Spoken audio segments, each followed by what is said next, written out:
Welcome in, everybody, to the Flagship Podcast. We are previewing Texas and Kentucky and taking a little look back at what happened over the weekend and, of course, the College Football Playoff Committee rankings, which is why we are doing these podcasts now on Wednesday morning. I am Chip Brown of Horns247.com, joined as always by my esteemed colleague and proud Tampa Catholic graduate, the one and only Eric Henry.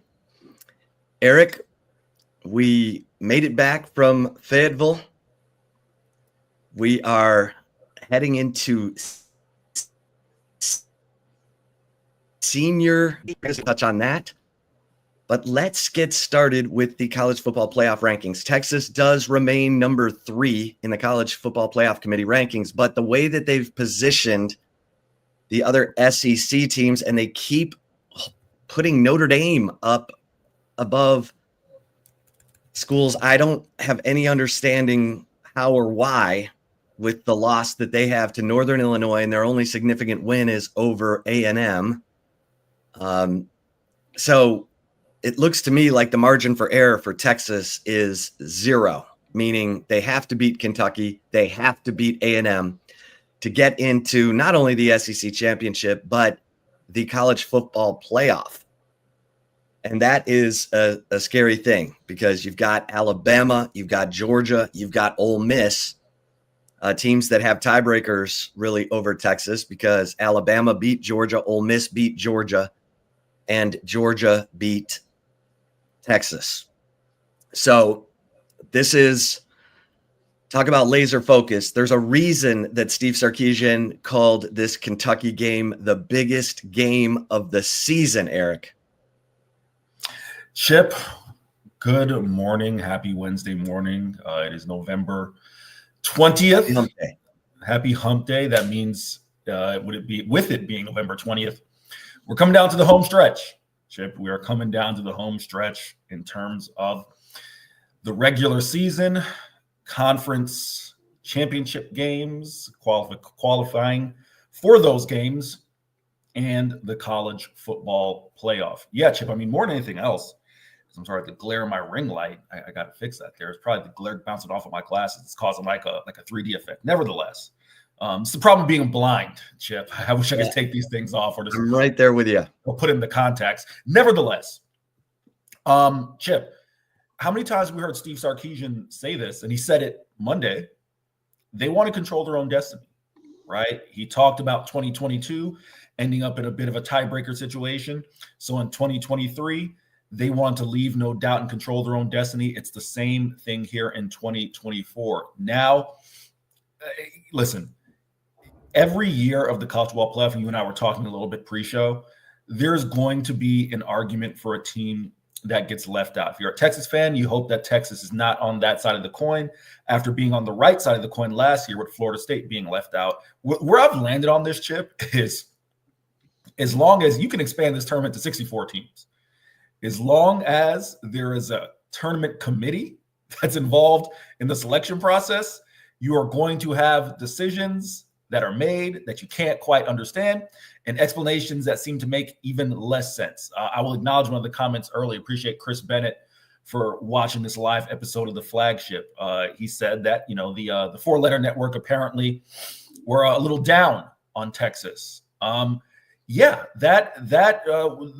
commentary from the analysts over there, Joey Galloway and others, Booker McFarland, Greg McElroy, did seem to be very much on the side of, who has Texas played, right? And who have they beaten? Who have they beaten? And the thing about it is, I listen to, I love all the ESPN guys and I listen to them, but the part that I really focus in on and I listen to every week is Ward Manuel, right? Because I want to hear his explanation every week, right? I want to see the consistency. I want to try and gain some sort of insight. And Chip, not to belabor this point too much, because I didn't prep this with you ahead of time, so I don't know if you did or did not see this. Did you happen to hear when he was asked about Lane Kiffin's comments regarding why some SEC teams may not want to play in the college? Tell everyone what Manuel said. Well, it was a big pile of nothing. It essentially amounted to, well, yeah, we take into account the championship game and we try to reward people for the championship game. There's a reason why we do these rankings after the championship game and not not before them. But we don't want to entertain hypotheticals. And I remember that being the catchphrase, right, for Word Manual. We're not going to entertain hypotheticals. Well, this isn't a hypothetical; it's a reality, right? You guys are the one in control of it. It's not a hypothetical. It's a reality, right? So I would love your thoughts on that, because I just found the explanation to be, kind of double talk and just talking in circles. And it's a very real situation that the SEC and by proxy Texas could face. Yeah, this is where, and I've said this committee is going to be the most heavily scrutinized. They're going to face the most heat, because everybody's trying to stake out their turf. You got the SEC and the Big Ten, who are the big two, and it looks like they're each going to get 4 in. Looks like the ACC is going to get 1. They keep leaving SMU out so that they can make the SMU Miami ACC championship game winner the one that's in. The loser is out. And the Big 12, good God, they got passed over by Boise. So if you're the Big 12, you're sitting there going, oh, good Lord. But it's going to be fascinating. And the problem that I have with when you look at, okay, I have a problem with Notre Dame. I have a problem with Notre Dame sitting up there at number 6. They beat A&M. That's it. I mean, if you want to say Louisville, whatever, SMU beat Louisville. Why is Notre Dame, up there so far ahead of SMU? And I got to be, a little bit careful, because they have been brand conscious. They put Miami at number 4 right away. Yeah. And Miami woulda, coulda, shoulda lost 2 to 3 games. Texas, they have at number 3. And look, that's because they're the one-loss team in the SEC. But you can criticize that decision, because Texas hasn't beaten opponents that are in the top 25 right now, or in the committee's top 25 right now. So I kind of agree with Greg McElroy that Texas is being placed by the committee based on ceiling and potential. And they're a complete team. Texas is a complete team. They got to show it against Kentucky, and they got to show it at A&M, and they're going to be rewarded in the SEC championship game, and most likely a spot in the college football playoff, although we don't have that assurance. And we saw Georgia get eliminated last year from the playoff for losing the SEC championship game after going undefeated in the season. Texas was the benefactor of that because of their win over Alabama earlier in the year. Alabama beats Georgia, Texas beats Alabama, so both Texas and Alabama get in. And so, look, this is high drama. There's still games to be played, so we're not there yet. But what looks to me, Eric, is it looks like Texas has no margin for error. It's feast by winning out, going to the SEC championship game, most likely getting into the college football playoff, whether they win or lose that game, although we don't have that assurance yet because Ward Manuel's not doing hypotheticals. And if Texas loses to Kentucky or A&M, it doesn't look like they're going to make the playoff if Georgia, Alabama, Ole Miss continue to win. So it's going to be fascinating. Chip, I want to go to a comment here really quick because I think it's an interesting, and we don't have to spend too much time on it, but I think it's an interesting point that's raised by Bijan here on Twitter, right? It says, no different than Nebraska and Miami in their storied seasons, get past Oklahoma, FSU, and maybe a solid non-conference opponent. they seem to be competitive in championship games nonetheless. Chip, this is the question I want to ask you because I think it's an interesting point that's raised, right? You're, old enough to remember a time pre-BCS, right, in which, it just was kind of selected the way it was. And then if memory serves me correct, the BCS, the whole computer formula, was meant to solve the exact issue that Bijan raises and the one that's being raised now, right, in terms of strength of schedule and all the things that were taken into account. So, Chip, would you agree with the sentiment of that post? Because it feels pretty accurate that that's essentially what we're dealing with now. And I can say, as someone who grew up in Florida, when Miami was playing the Big East, you can certainly make the argument that Texas is facing, well, who have they beaten, right? They haven't played anybody right? Outside of the one game a year that you would play. Florida State back in the old ACC, you can make the same argument. So I just wanted to get your thoughts on that really quick. Well, and that gets back to eye test. Right, sure. And who right now who's the team you don't want to face? And I hear people saying, I'd rather play Texas than Alabama. I'd rather play Texas than Ole Miss. I'd rather play Texas than South Carolina right now. Okay. So Texas needs to go out and handle business. And that's part of the reason I think there was a little criticism, about the having to hang on against Vanderbilt, having to, hang on against Arkansas. Texas was rolling people early in the year. We were talking about how good teams win, great teams cover, and Texas was covering. I think they were 5-1 covering through their first 6 games. Now they're not covering. So people think, Texas is limping in to the end of the season. Well, they need to, play complete games like they did against Florida. That convinces everybody. That shuts up everybody. And so style points probably going to matter here down the stretch. But all Texas needs to do is win. And then they can answer all the critics in Atlanta and once the playoff begins. But it is fascinating to see Texas at number 3, knowing that if they slip, it could mean no playoff for Texas. So with that, Eric, I think we start to look and say, okay, how's Texas looking heading into this game against Kentucky? And I think one of the biggest concerns is DeAndre Moore, because DeAndre Moore left the Arkansas game with a foot injury, and he is their best perimeter blocker. Some would say their only perimeter blocker. For their screen game to work, DeAndre Moore plays a vital role in that. A lot of times he's the blocker for the back or another receiver catching that down the line of scrimmage screen. And DeAndre Moore's a good blocker. And for them to have explosive plays or even positive plays, because we saw 2 of those plays get blown up for minus 12 yards on back-to-back plays against Arkansas. Everybody knows that's Texas's bread and butter. They're selling out to stop it. Your thoughts on the importance of DeAndre Moore and how this Texas offense is looking going into this senior day game against Kentucky? Chip, I'm going to answer the question, but I'm going to take it in a completely different direction. You were there at Monday's presser.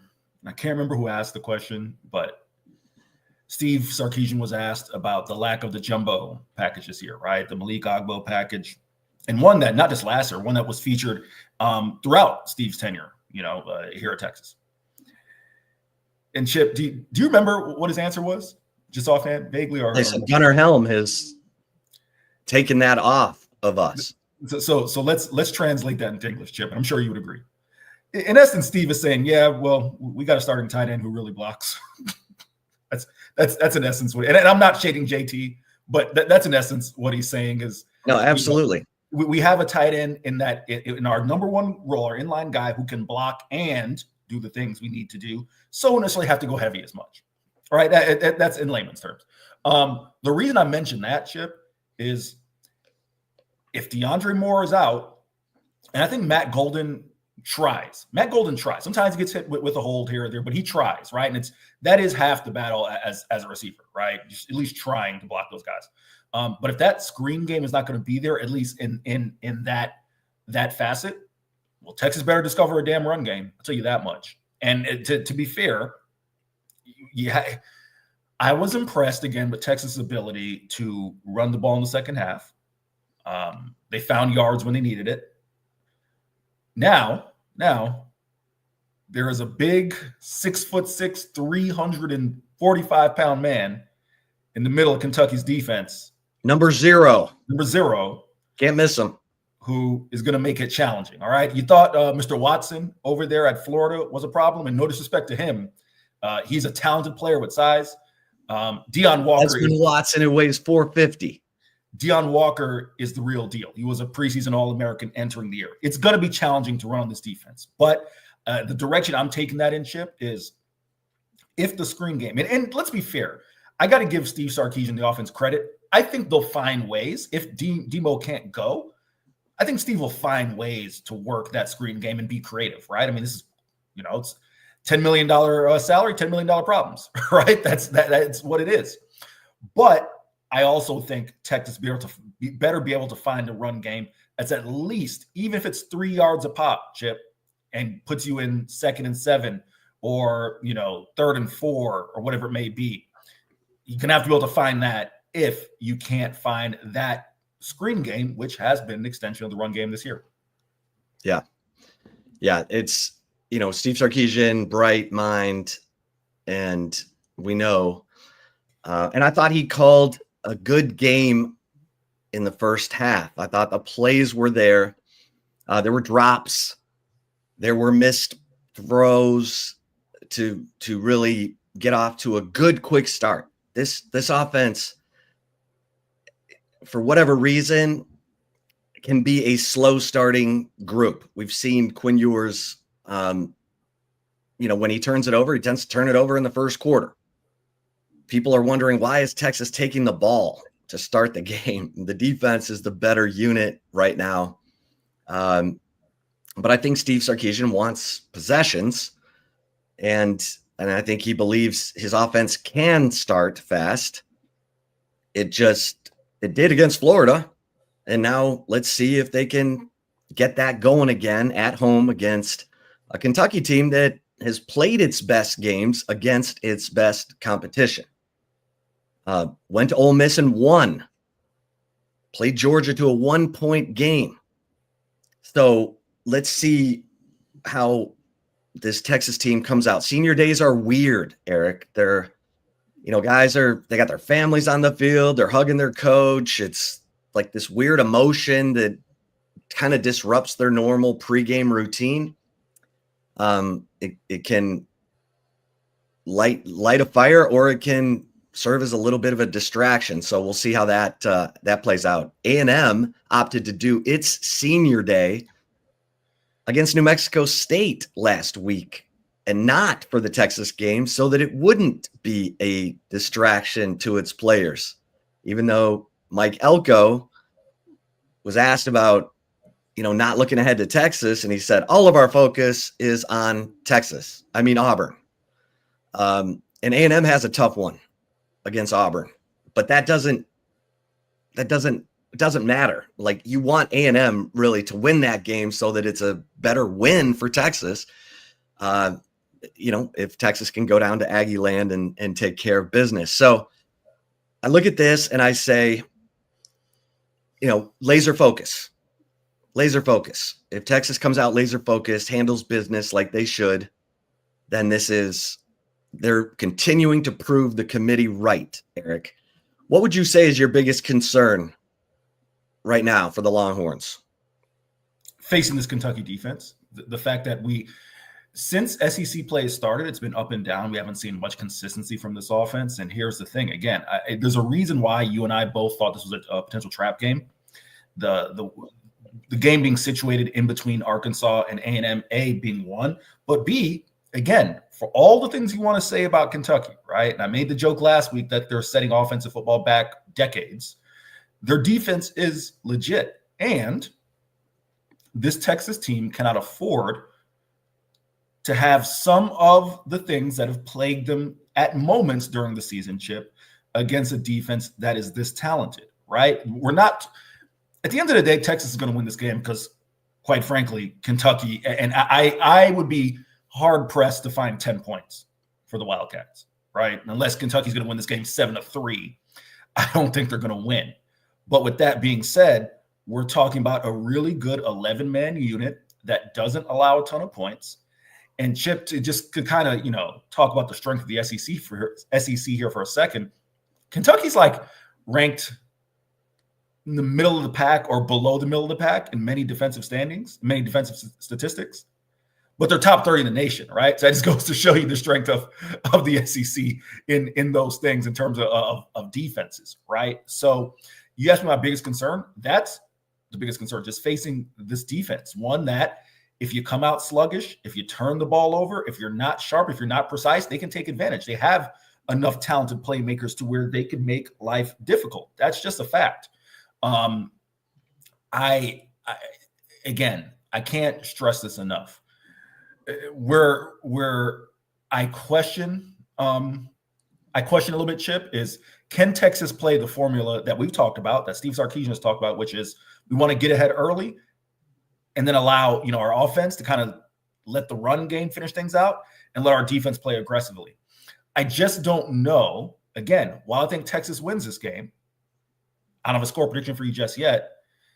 If you're not sharp, you're not going to have the opportunity to play that game. And then this thing looks a little bit more like, I don't even want to say Vandy, because even Vandy, to an extent, Texas got out to elite. It just looks a little bit more of a dogfight where it's like you're always one. It looks a little bit more like Wyoming from 2023, right? Where it's like, all right, this is a little bit more than we bargained for 3 quarters, and then you gotta have someone who makes a play in the fourth, as opposed to you going out and having the type of win that you've referenced earlier in this show that would impress the CFP committee. Yeah, and what Texas has to make sure of, and this defense has been so good, is that Kentucky's not allowed to sustain drives and hold the ball and shorten the game, right, which is what they want to do.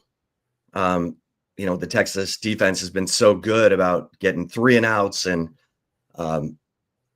giving the offense plenty of opportunities to, whether it's short fields or whatever, just opportunities to go make something happen. And so, Kentucky's an interesting group. They've got a couple different quarterbacks. They've got, Brock Vandegrift is, you would say, their passing quarterback, but they've got Gavin Wimsatt, who's, kind of a running quarterback. He's got 46 carries for 171 yards, a couple touchdowns. So, they're going to give you different looks, and none of them, should blow your mind, but you just don't want to let them kind of sustain drives, because then it just turns into a slog, which is kind of what happened last Saturday at Arkansas. Texas looked like it was dominating the game, but it was only 10-0 at halftime. Then it's 13-10. And then it's, oh God, now they got to have it. And credit to Quinn Ewers and the offense to execute drives when they absolutely had to have them. Double-digit play drives to the touchdown for Matt Golden, and then killing the final 6:55 with a 14-play drive, including a 3rd and 13 conversion and the 4th down run by Quinn Ewers that helped there. So, if you find yourself in that situation Saturday at 2:30, we've seen that this offense can answer and get it done. And against Georgia, they battled. They got it back to a 1-possession game in the 3rd quarter. It's just too much. The defense, it was too much to ask. And the Texas defense had given everything it had for a half, and then give up a big 3rd and 10 that allowed Georgia to continue a drive that put them up 30-15. So I agree with you. You and I both said going into the season, Kentucky was a game we thought Texas could lose because of its situation right between the road trip to Arkansas and the road trip to A&M. So kudos to Steve Sarkisian for calling this the biggest game of the season. And when someone said, is this a trap game? He said, I just said, this is the biggest game of the season. Like, he's not going to play into that psychology, but he's trying to tell his players, hey, SEC championship game Saturday at 2:30. No, I just was agreeing with you because Steve understands there is no everything else without this game. And there is no everything else without the next game, right? So taking it week by week. I thought that was very intentional by Steve Sarkisian, right? It's one of those things when you hear it, your ears perk up and you say, right? Is that inadvertently bulletin board material? But it's not, because of everything we just laid out, right? It is the most important game of the year because the one that, for all intents and purposes, fans and players could be looking forward to, it loses a whole lot of relevance, or at least relevance in terms of Texas's postseason hopes, if you don't take care of this one. So I was just agreeing with you there, Chip, that it absolutely is the most important game. And again, it's a team, no disrespect to, and I'd also side tangent, Chip, outside of Mississippi State, right? Like, I understand Texas didn't get the LSU, Ole Miss, Tennessee, Mizzou, Alabama. Chip, I get it, right? But if I may side tangent for a second, why is this the year that all of a sudden, the SEC, Texas didn't play anybody? Chip, wasn't we were there at SEC Media Days, right? When Kirby Smart said, you're a week away from humility in the SEC. Wasn't this the league that we were told is by far the best league in America and every week is a test, right? Why is this the year? All of a sudden, Texas, that to me is just a little bit interesting. So to tie that back into my previous point, outside of Mississippi State, while sure, it's not those top 25 teams that you would have liked, Texas has had to step up and play teams, and Kentucky is no different, as evidenced by the fact that they've pushed teams this year. So yes, this is the most important game of the season. Yeah, I had a coach I trust say that Texas's lack of a running game is going to pay. It's going to cost them at some point. And your thoughts on that, Eric, because you've written a lot about the running game. It's been a juggling act for sure. Steve Sarkisian always says you get what you stress. And whenever we've pressed him on the running game, he's gotten, he's like, or we could throw it. Next question, So your thoughts on the progress of the running game and where it is right now? Chip, I had a coach who I trust reach out to me who said, his team was not playing at the same time Texas was. They were actually off. So he watched Texas and said, man, I'm surprised at kind of, how much work it is for Texas to run the football. I try not to belabor my group of five, coverage experience, right? Because it's apples and oranges in terms of the game being played. But here's the example I'll give you. Western Kentucky, no team entering this year had thrown the ball more than Western Kentucky over the last 3 years, right? It's a true air raid. Remember, Zach Kitley was there, Texas Tech, the whole nine. Bailey Zappi, the whole deal, right? When they needed to run the football, they were able to run the football. And this wasn't an air raid team that only ran it, 7 times in a game.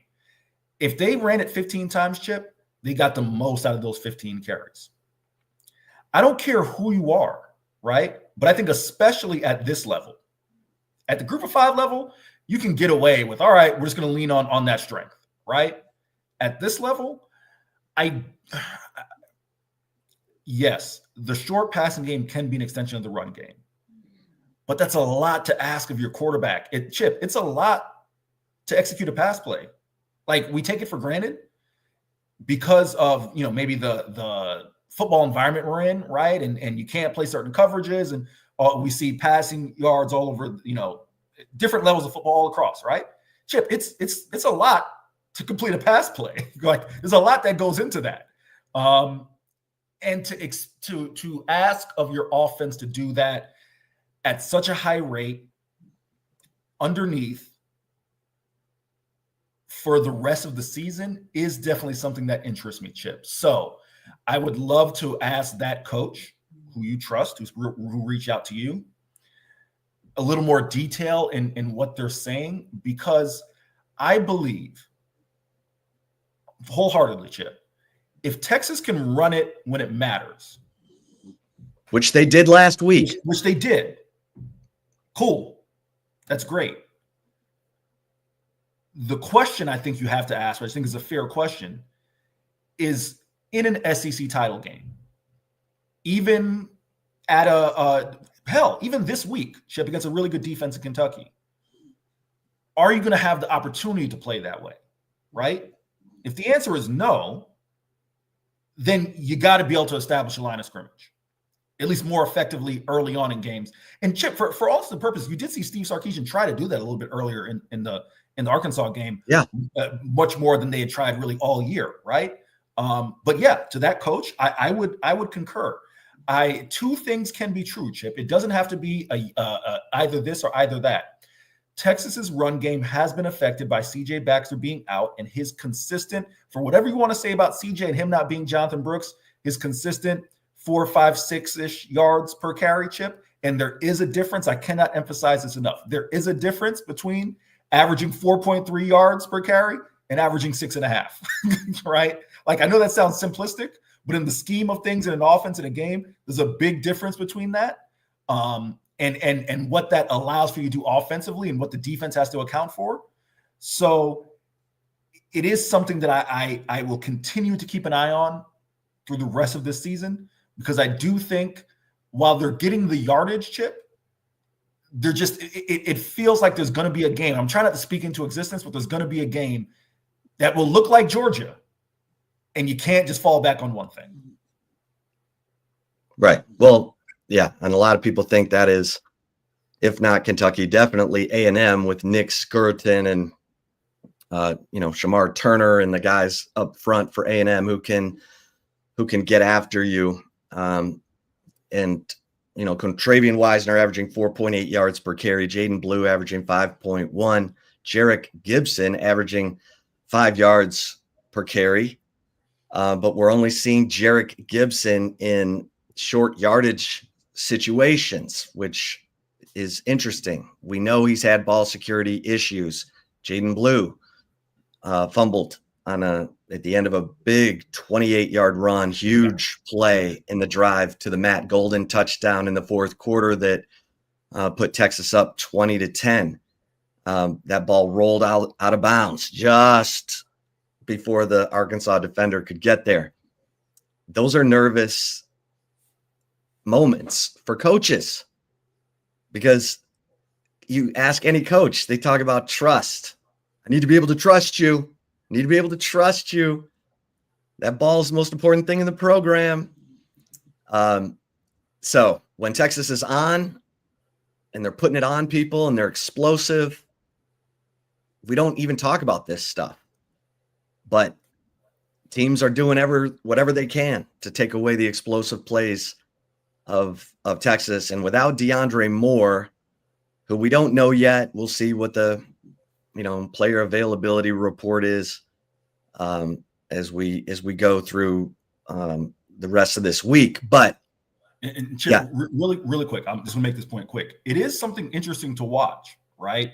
Texas has found big plays, whether it's been the shallow pass game that goes yards per rack, run after catch, right? And they find the explosive plays that way, or they found a handful of plays over the top, right?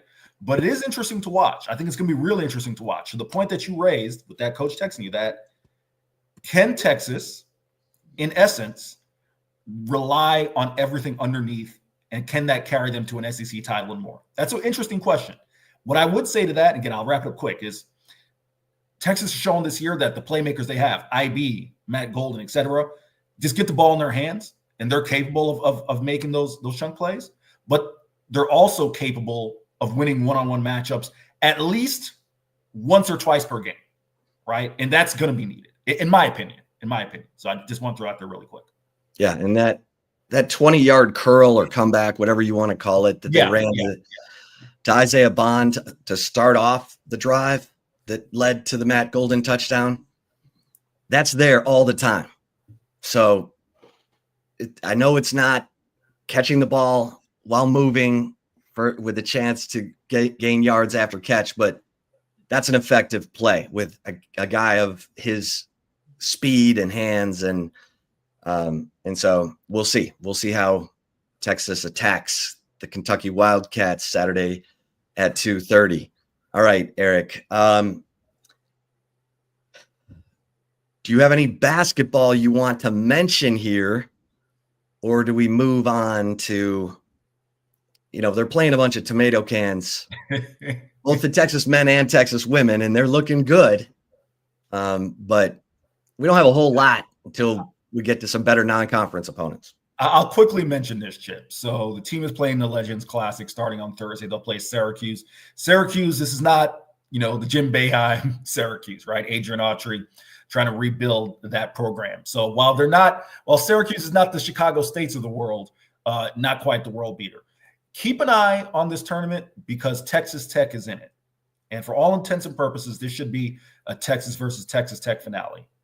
That's the one, if you want to get a real read, because to Chip's point, no disrespect to Chicago State, who Chip went 8 consecutive years over the past decade where they didn't win double-digit games, right? When I was in Chicago, they were going 3-29 and 4-28. At Mississippi Valley State, which struggled for years, and Houston Christian. Chip, let's call a spade. Texas basketball probably can get more out of practicing than they can those games because they're going to practice against better players. That's just a fact, right? They're practicing against 4- and 5-star kids in practice as opposed to what they're playing in games. This is what I keep an eye on, right? Just the things that Rodney Terry emphasizes over and over. Defense and, establishing identity in November. Well, they need to get past Syracuse, right? Like that's a must. The Texas Tech game, that's going to be one because if you remember the name JT Toppin that Texas was in the running for, former New Mexico Lobo, ended up in Lubbock. He is having a really good year for the Red Raiders. So don't necessarily have to be, it's not NCAA tournament play just yet, but that would be the matchup from a Texas men's perspective that I keep an eye on. That could possibly come Friday night as long as both teams take care of business on Thursday. Yeah, and for the Texas women, they went to Chicago and beat up on a DePaul team that, has been pretty good in recent years. Taylor Jones, outstanding, 10 of 13, 22 points, 12 boards. The guard play is, Madison Booker was kind of off in this game. She only had 10 points on 5 of 13 shooting. And Layla Filia, 10 points on 5 of 9 shooting. This Texas women's basketball team is so deep and talented. They're going to overwhelm a lot of opponents. Texas beat DePaul 91-61. They're actually going to play a game here at 11 a.m. Against Tarleton State. This is the game where all the kids from all the schools come in and get to watch. And that game is at 11. And then they'll play in a tournament, the Gulf Coast Showcase, November 29th, November 30th, December 1st, where they're heading off to Estero, Florida. I'm not even sure where Estero, Florida is, Eric. Estero's right out. It's Fort Myers. It's right by. It's this little municipality that's Florida Gulf Coast University. It's Fort Myers. Beautiful. The Hertz Arena. Beautiful, by the way, Chip. Okay, sounds like a nice trip for the ladies. But yeah, things are rolling along. All right, Eric, you ready for some? Take it or leave it. I, in fact, am ready now, Chip. Now I'm ready for some take it or leave. Okay. Who's serving first? I am serving first to you, Chip. Okay. Thank you for giving me an opportunity to, again, be the unofficial spokesperson for the Tourism Board of Florida. Beautiful. Always. Beautiful Estero, Florida. Hertz Yes. Arena right there on the beach. It'll be a nice little trip for Texas women's basketball. All right. Take it or leave it. Number 1, Trey Moore gets a sack for the second straight game. He's having a nice little 2-game stretch here, Chip, where he had 2 tackles for loss against Florida and then had a sack against Arkansas. What do you say? You know, I'm going to give you a chance to catch up here. Okay, that's funny. I don't know that it's a sack, so I'm gonna leave this. Maybe he bats a pass. I'm not feeling a sack. But what say you? Chip, I'm going to go all in. I'm going to go all in on Trey Moore. Since you gave me an opportunity to catch back up, Chip, I will take it. I do think Trey's kind of finding a little bit of a rhythm here, I agree. And quite frankly, again, Kentucky's offense leaves a lot to be desired. So I do think there will be some passing opportunities, or I should say pass rush opportunities. And I think Trey Moore will get a sack. All right. Eric, Texas scores at least 30 points against Kentucky. Take it or leave it. I'm torn on this one, Chip. This one's probably going to come back to bite me in the behind. I am going to leave it, Chip. I think this is going to be a 28-7 game or a 28-3 game. But I do, unless Texas's defense forces, points, right, which is certainly within their own possibility. I just think this is going to be much more of a grinded out game, one that Texas will thoroughly look like the better team, but I don't think they're going to be able to pull away in kind of that decisive fashion. So I'm going to leave this, Chip. What says you? Yeah, I mean, the way that, it's hard to predict this Texas offense now, but I'm with you. I think this is a lower scoring game. Kentucky's played lower scoring games, so I could see this being a 27-7 or 27-6 type of game. So I too will leave the question of Texas scoring at least 30 points against Kentucky. To bring us home, take it or leave it. Number 3, Quinn Ewers throws for at least 250 yards and 2 scores. Take it or leave it, Chip.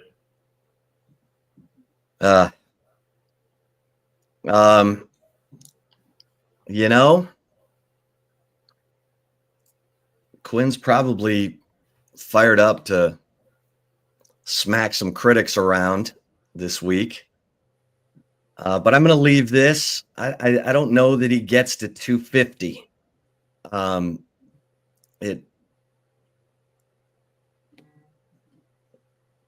I could see him throwing for 3 touchdowns, with 200 yards. So I'm going to leave this, Eric. Chip, if you take a look in Kentucky's stats, they allowed 261 to Mississippi, right? Which certainly has a extremely prolific passing attack. 279 to Florida, which is probably the most, out of character performance for them. And 292 to Tennessee. Those are the 3 teams that have crossed 250. They've only allowed 2 touchdowns passing twice this year, once to Vandy, once to South Carolina. So with all that said, I'm leaving this, Chip. Again, to everything you said, I think this is a game where, there can be some touchdown passes. But Kentucky's only allowing, what is it, one forgive me here. I had it pulled up here a second ago. I think it's 160 something they're allowing per game, Chip. So they're like 188. Yeah, 188.5 through the air, right? So that'd be 70. That'd be 70 yards more than their average. I just don't see that. So I am leaving it. Look at this. We got Big Daddy Sorrell in the house. Well, I guess if you take that banner down, we can put this up. There it goes. Yeah, there he is. And Baron Sorrell, what can you say? This guy has elevated his game. He's making himself some money this year. And he's a guy who's just shown up every week. And he and Alfred Collins, woo, man. It's gonna be hard saying goodbye to Baron Sorrell and to Alfred Collins for that matter.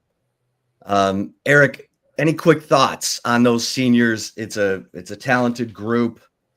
Your guy Gunnar Helm, Alfred Collins, Baron Sorrell, Jade Barron, Vernon Broughton, Andrew Makuba, David Benda, Jermaine Lole, Tia Savea, Bill Norton, Jake Majors, Hayden Connor, Juan Davis, Mo Blackwell, Gavin Holmes, Silas Bolden, and we might as well throw Kelvin Banks in there as well.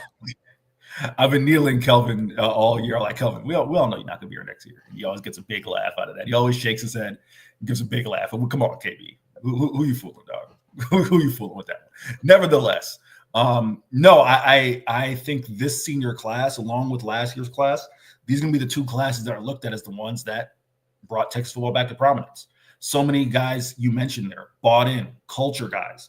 I'd probably have to go through each one you listed. So I'm just going to name one you didn't. Quinn Ewers. Go check out 4 Downs. It's up on horns247.com.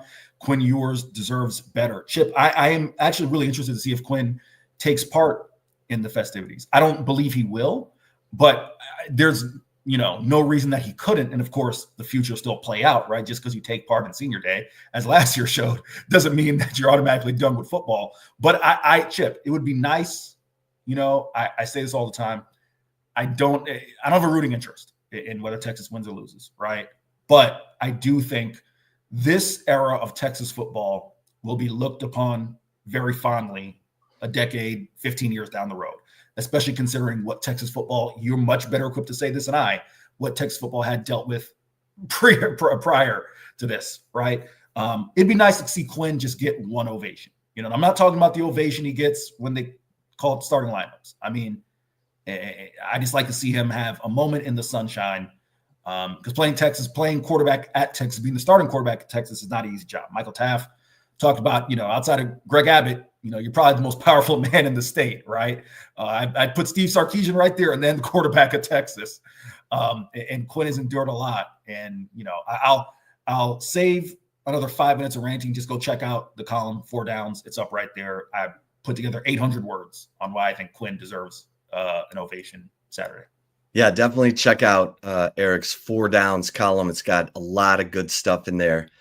And I agree. I think everybody needs to read it because Quinn Ewers, look, when you're the starting quarterback at Texas and you have arguably the most famous backup quarterback in the history of college football, it's kind of a no-win situation for Quinn. And he's played so well at times, against Alabama, against Michigan, against Florida, that's the standard. Everyone wants to see that week in and week out. It's not easy, especially with not much, or at least not as consistent of a running game as Texas had, certainly the last several years when they had a no doubt about it 1,000-yard rusher. So, all right, good stuff. Thanks everybody for tuning in. Please like and subscribe to the Horns 24/7 YouTube channel so that you're never missing one of our live presentations. We pop up. That's what we do after games during the week. So like and subscribe. You'll never be surprised. You know what I'm saying? And get over to horns247.com, become an annual member. It's cheap and it's fun and it's great intel. And by becoming an annual member, you get VIP access to all the team sites on the preeminent 24/7 sports network. So until next time, we'll see you over at horns247.com. For Eric Henry, I am Chip Brown. Stay safe and keep the faith.